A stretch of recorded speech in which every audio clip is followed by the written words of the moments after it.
All right, hey everyone, welcome back to another volume of The Grind. We're switching things up again. We're doing another hip-hop edition. We've got a couple Canadian indie hip-hop dudes with us. Who do we have here today?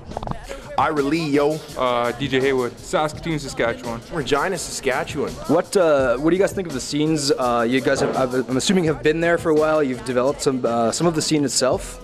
What have you seen changed in the years that you guys have been going at it there? Well, since I started rap in Regina and moved away to Montreal, it's become just a total pile of steaming feces. That's why I don't live where I rap about, oddly enough and strangely enough. I'm completely inspired by Saskatchewan music, environment, topography, character, but I can't live there because creativity isn't the foundation and focus of subgenre music. I mean, we're indie musicians, so we need to be where all the opportunities are. I'm gonna let Heywood comment on Saskatoon, because Regina and Saskatoon have nothing to do with each other. Saskatoon is where hip-hop was born and where hip-hop lives. Regina is like a fart in the wind. Yeah, like he said, Saskatoon is known as hip-hop, or Canadian hip-hop capital. Basically, everything goes down. Yeah, period. Like, you talk to people from LA, you talk to people from New York, they all want to play Saskatoon. It's ridiculous. It doesn't even make sense because we're like in the middle of nowhere, and like these big stars want to come play Saskatoon because there's such a following. Well, but it's where it goes down. Because I mean, think about it like this. Think about the fact that you have a city that's going to come out and like 350 people are going to come out to a no-name show. People who don't have videos, people who don't have anything, just on the strength of loving rap music and culture. Whether they've heard about the artist or not, it's actually the cool place to be in Saskatoon. So I mean, there's a huge scene there that Regina could learn from. So what do you think the scenes in Saskatoon, not so much as Regina, but is a stronger scene than what you might find in, maybe I'm just going off the wall here, in Calgary or Edmonton? I'm sure there are definitely artists representing from each of these places, but what itself makes Saskatchewan such a hotbed for hip-hop? It's the people, the promoters. They like when I was young, there was quite a few promoters that took risks on big shows. Like for Saskatchewan, like they had Exhibit back in the day. They had Delta Funky Homo Sapien. They had Casual. They had those shows in? Fat Mac. There you go. This dude that just randomly loved hip hop, and he brought these shows in, and like through generations and generations, and now I'm the one that's putting on most of the shows in Saskatoon, and it's just spiraled. Like, I mean, we had radio shows and we like pounded into people that that's what they were supposed to listen to for rap. Yep. And the mixtapes that we put out and everything. So Saskatoon is like mainly focused on West Coast rap, not like West Coast gangster rap, but West Coast underground hip-hop. Yeah. West Coast underground hip-hop music. But look at like Saskatoon. Saskatoon's like a ripe peach, and Regina's like a diaper you found sitting on the corner of a building, a ripe diaper with the cartoon stink lines shooting out. Do you know what this is?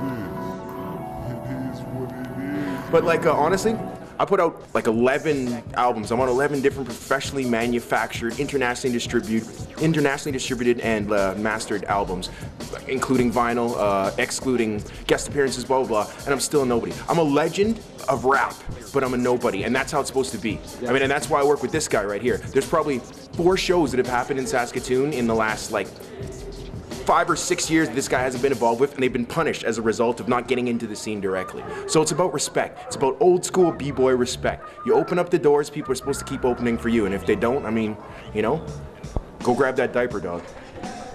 Musically, what kind of differences would you guys describe from small town American hip-hop, you know, the American style hip-hop, versus Canadian hip-hop? What things musically, lyrically, even just the feel of the whole scenes and the kids that get into it? Let me steal this one. Okay, I gotta steal this one. I got a mic hog, center of attention syndrome.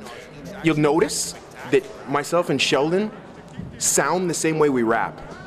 Like there's no, yeah, what's going on in there? Like, you know, I slang, you know. There's no fakeness, and that punishes you as well as it's a huge benefit. We're from Regina, Saskatchewan. I used to go and fucking tip cows with my friends.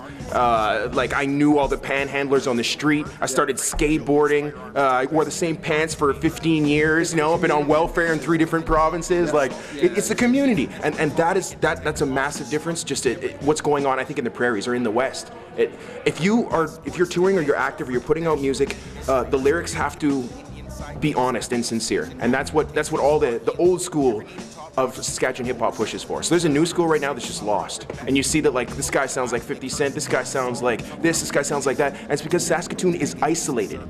Like, if you look at the actual geography, you can take your sources or your influences from anywhere. So most people's first exposures is like a show that DJ Heywood threw, or a show that I stole my way on the flyers, and it has something to do with the scene. And if you're outside of the scene, your music usually reflects that. It means you don't do any touring outside of your city. You're big on the internet.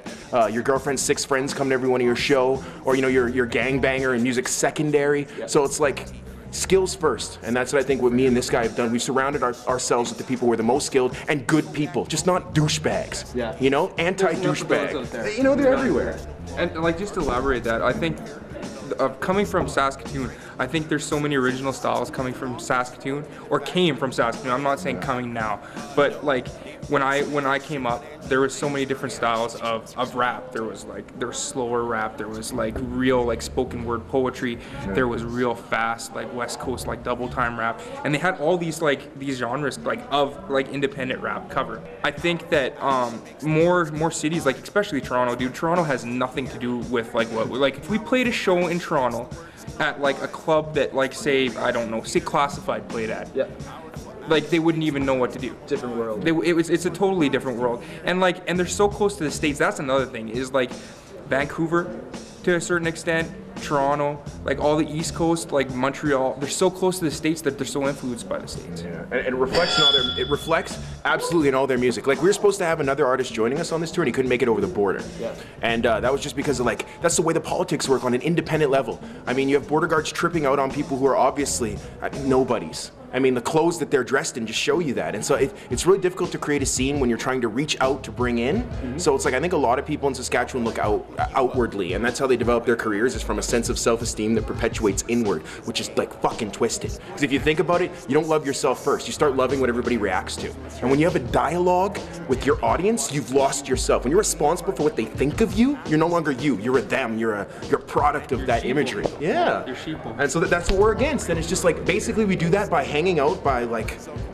constantly ripping each other and being horrible for each other's self-esteem, by making fun of each other's superficial flaws, just essentially being really mean to each other to keep each other grounded. Yes. It's like, dude, you're nothing. Well, yeah, you're nothing too, more. And it makes us fans more than artists. Yeah, and it's like, when I was coming up, kids nowadays, they get turntables and a mixer and they think they're the greatest DJ ever.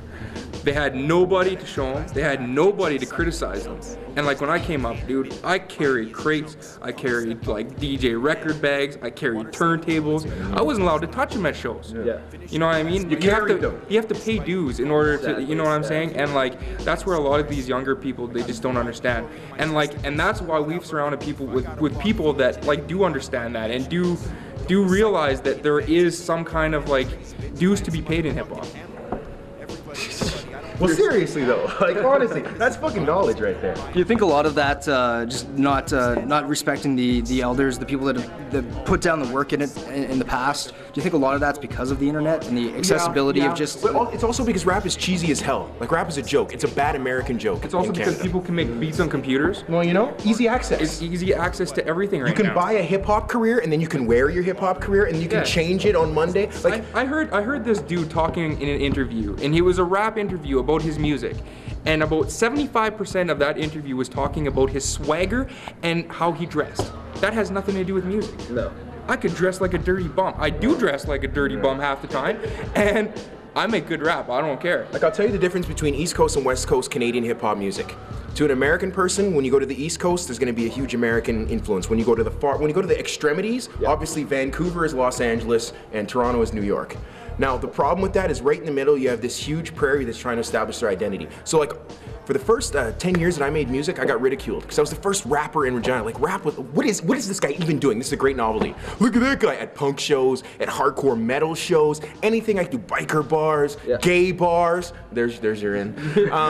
But any chance I could have to get on a microphone. And unfortunately, 10 years later, it's still like that because we're too stubborn. We were talking about it today. We wouldn't be doing rap anymore if we weren't such stubborn babies. Because me and this guy have a point to prove, and we don't even know who we're proving it to anymore. But it's music that gives us a reason to prove something. So, there's a bond. If I could say one thing about Canadian hip-hop, get a motherfucking job.